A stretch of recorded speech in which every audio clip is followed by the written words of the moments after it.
tapahtui kerran, jos toisenkin yliopistosairaalassa. Poliklinikan ylilääkäri ja osastonhoitaja tarkastelevat prameina asiakastyytyväisyystuloksia, jotka jälleen kerran ovat suhteettoman korkealla ja muistuttavat vuosien mittausten jälkeen kuolleen sydänkäyrää. Ja me ollaan taas hyviä. Kyllä me ollaan loista. Viimeiset 20 vuotta yhtä tyytyväisyyttä. High five.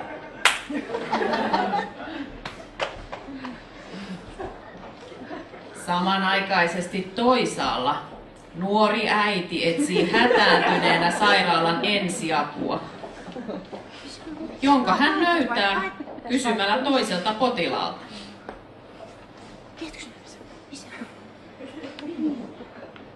Ei tuolla löydy mitään.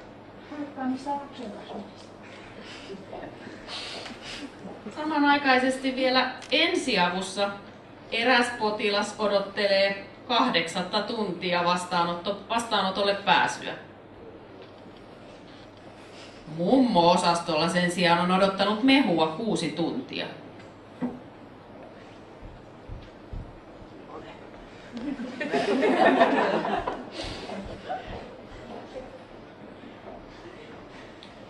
Loputtomia sairaalan käytäviä kävellessään kehittäjällä on syttynyt lamppu päässään. Tässähän meillä on wicked problem.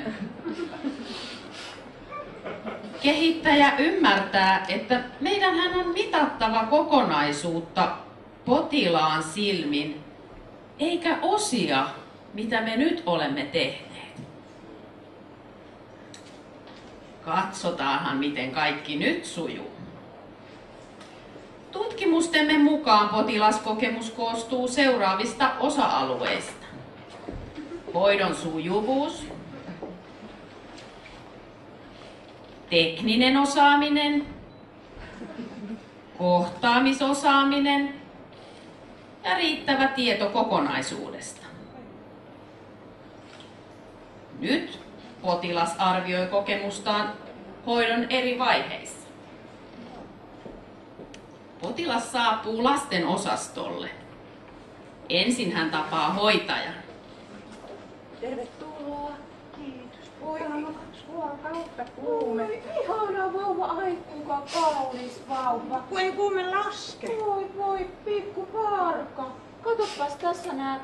Meillä on täällä tää kuvattuna tässä näet, että mihin on 2 vuorokautta. Voi, että tuodaan äkkiä vettä. Maitoa vauvalle ja sulle vettä, mutta täällä kato näet, että missä sä oot täällä, sä oot tullut tuolta parkkipaikalta ja nyt sä oot tässä. Lääkäriä. Me mennään äkkiä lääkärille. Anna ensin palautetta. Potilas voi antaa palautetta omasta kokemuksesta.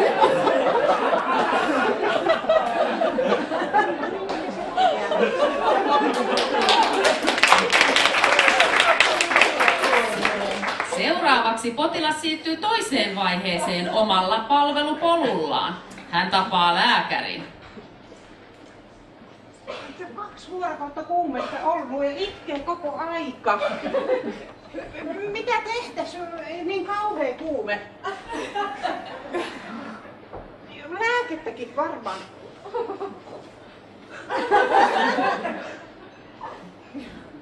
Potilaalla on jälleen mahdollisuus antaa palautetta, kun emme enää kerää vain yhdestä asiasta tietoa. Nyt hän voi antaa todellista kokemustaan äskeisestä käynnistä. Viisas kehittäjä on luonut järjestelmän, jolla johtajat voivat tarkastella potilaskokemustuloksia kokonaisuudessaan.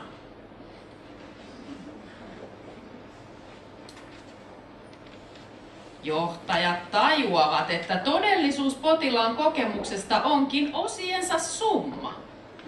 Nyt johtajat tietävät, mitä tehdä. Tulokset vaihtelevat enemmän, tiedetään missä on ongelma, nähdään potilaan polku kokonaisuudessaan, voidaan kiinnittää siihen huomiota, missä todellisuudessa on ongelma. Kyllä, kato nyt tätäkin. Nyt tarvitsee tehdä jotain. Nämä uudet mittarit, hei, nämä me otetaan käyttöön. Mikä tämä? Tästä eteenpäin potilaat, heidän läheisensä ja henkilökunta ja johtajat kehittävät yhdessä potilaan kokemusta elämänsä loppuun asti.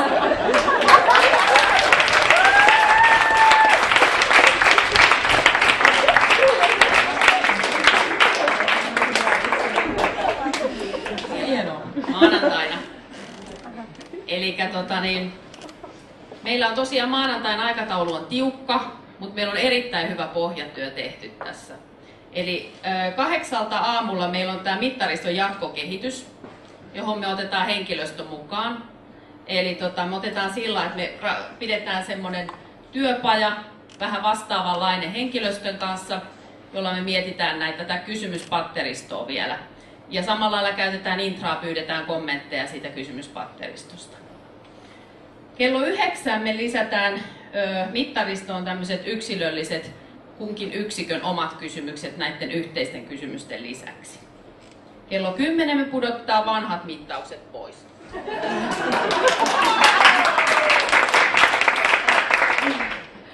Sitten kello 11 kehitetään näitä täällä jo hyvin pitkällekin ratkaistuja mittaustapoja, että miten toteutetaan.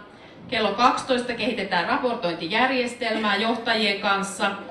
Ja sitten siinä erityisesti just, että tarvitaan sekä osissa että kokonaisuuksissa raportointia.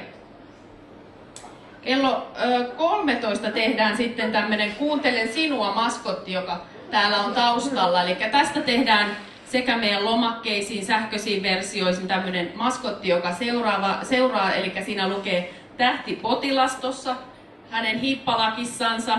Ja samalla lailla näistä tehdään semmoisia pehmoleluja, mitä sitten voidaan, kun meidän palvelu on täysin epäonnistunut, niin me voidaan sitten jakaa potilaille.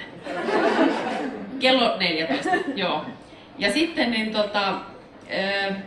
oltiinko me nyt kello 15, kehitetään vielä eteenpäin sitä, että miten kerrotaan potilaille sitä, että mitä me tehdään sen palautteen perusteella ja miten me näytetään potilaille ja henkilökunnalle ja muille sidosryhmille niitä tuloksia.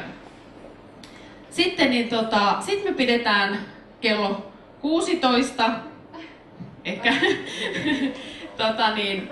tämmöinen tiedotustilaisuus, jossa me kerrotaan, että tämmöinen strateginen potilaan kokemukseen perustuva mittaus on valmis. Ja loppupäivä juhlitaan erinomaisen Week of Wicked Problems-tiimin TTT-ryhmän kanssa täydellistä kehittämisen onnistumista.